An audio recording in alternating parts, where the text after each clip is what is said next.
Hey everyone, here I am again with the poor professor. The professor is still eating very well. She still has he or she. Sometimes I might call her a he and him a her. So forgive me, but I'll say he in this video. He still has a really strong urge to eat. It still comes up to my hand, still going around trying to get food on his own, and he actually does. I don't know if you caught it the first few seconds of this video. He was actually swallowing down a worm that he had caught himself. But this is what's going on. I did some research after work today, and I found out what is going on with the professor. Like, I am 90% sure this is what's going on with him. It's lockjaw. Believe it or not, I guess fish, at least koi and goldfish, can get freaking lockjaw.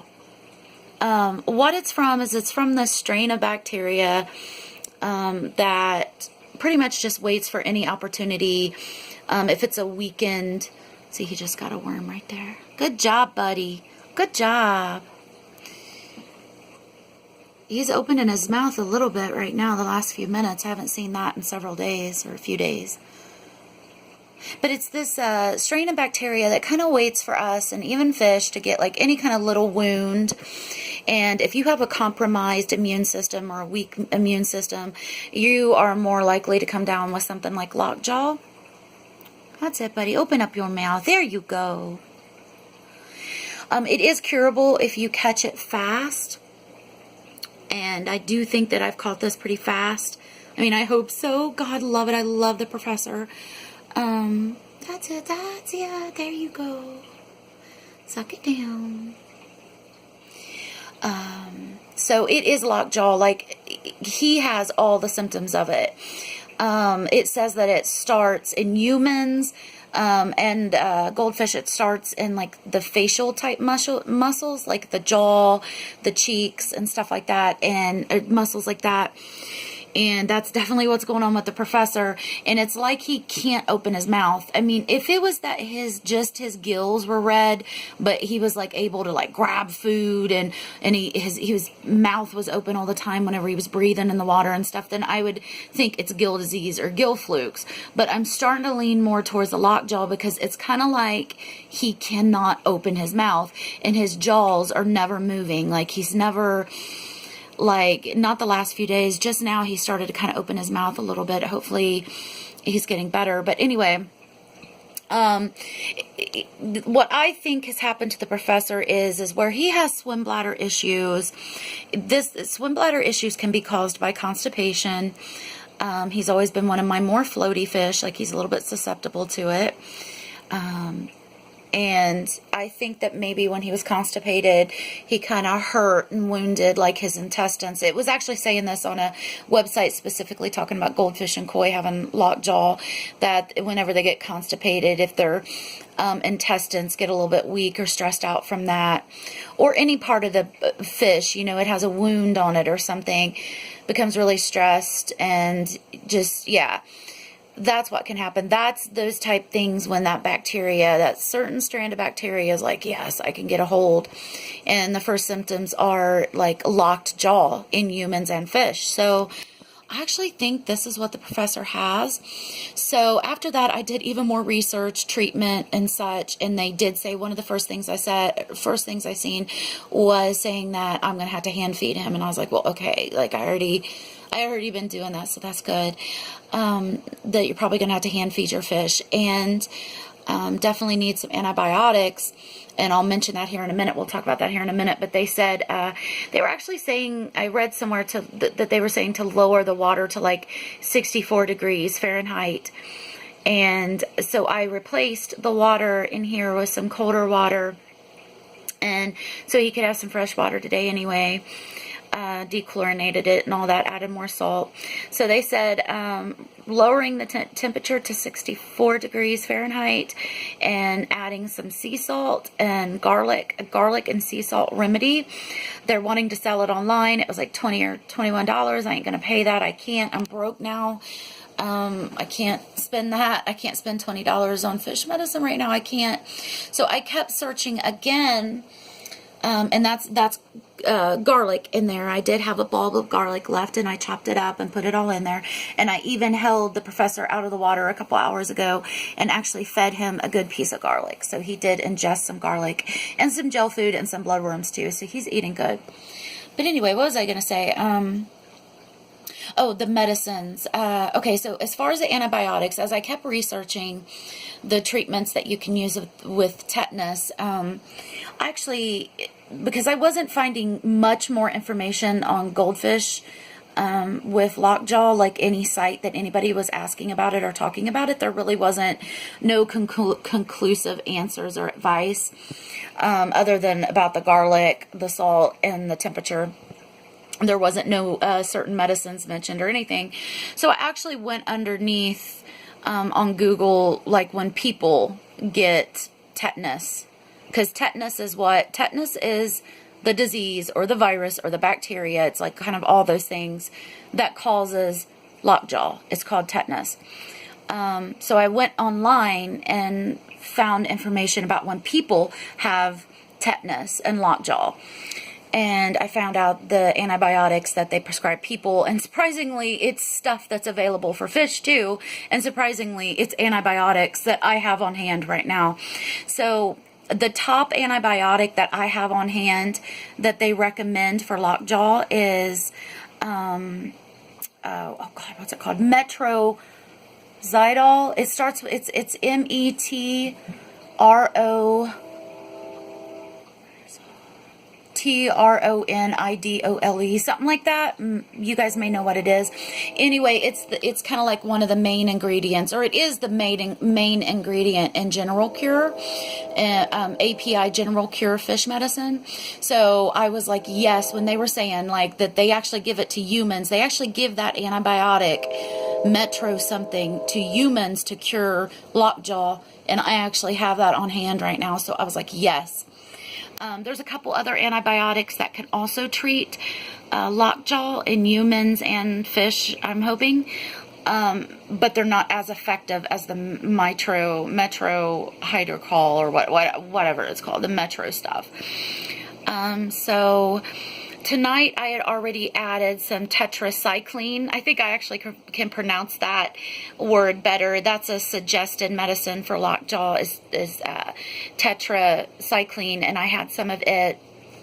I already added some tonight before I read up about the Metro antibiotic. So I already added some tonight, but tomorrow night I'm going to do a water change, and then I'm going to start over with the General Cure, which has the recommended antibiotic to treat lockjaw. So hopefully we can get the professor back up on his feet soon, his little fins back up on his fins.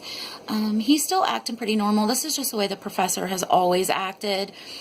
He's kind of always glided through the water and swam kind of slow, and that's just who he is, I guess. But he always like kind of glided and waddled when he swims, as you can see. And see that cute little face. Look. How can you not love the professor? Oh God, I zoomed it in. Oh God. Okay, sorry. I'm sorry about that. But as you can see, the professor is still trying to eat. I'm actually going to let him chill tonight. He has ate pretty good for tonight. He had a bite of gel food. He's had probably like 4 or 5 bloodworms, and he had a piece of garlic, so I don't want him to get too full and be struggling with swim bladder, with like his swim bladder acting up on him. So hopefully through the middle of the night, maybe he can eat one of these garlic cloves. Either way, they're soaking into the water, getting those garlic juices in there. Garlic is really good for boosting immune systems in fish and people alike. It's also a natural, mild antibiotic, so hopefully that will do the poor professor good. And I think it might be an anti-inflammatory too. That might be why the professor's been opening up his mouth a few times in this video. So hopefully this helps, poor old fish.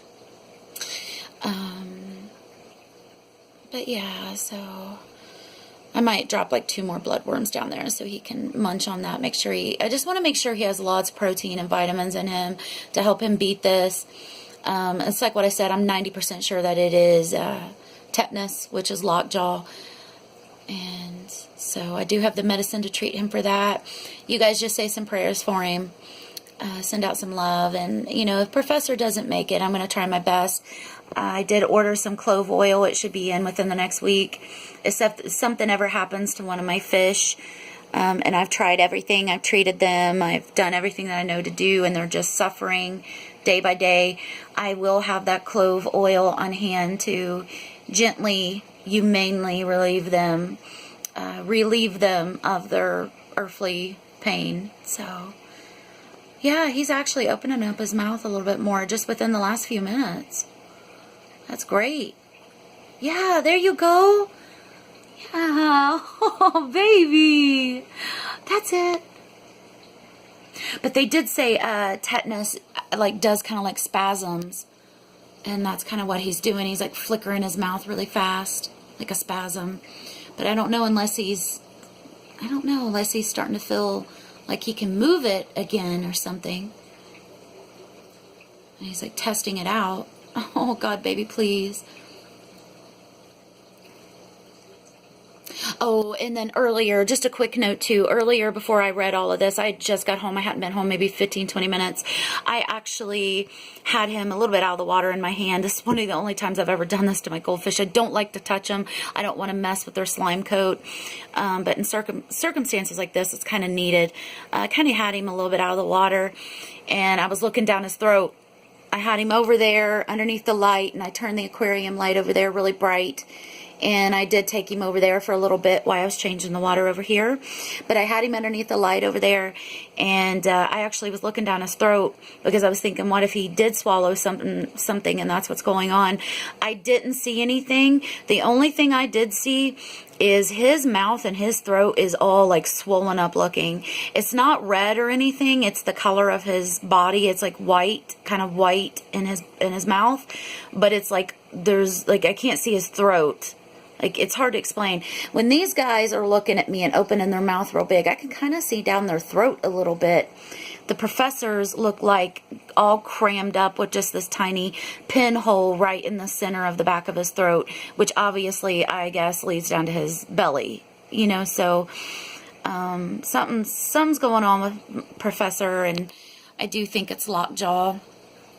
So, but yeah. So hopefully he'll get better, but if anything happens, I will have that clove oil, and I will make sure that the professor is forever remembered, because I love the professor so much. Oh, God.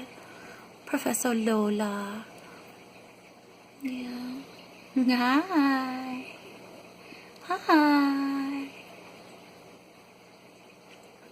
He's always been kind of odd. It's like I said in one of my other videos about him. He's always been an odd fish, and as you could see just a second ago, his mouth actually looks like an upside-down U.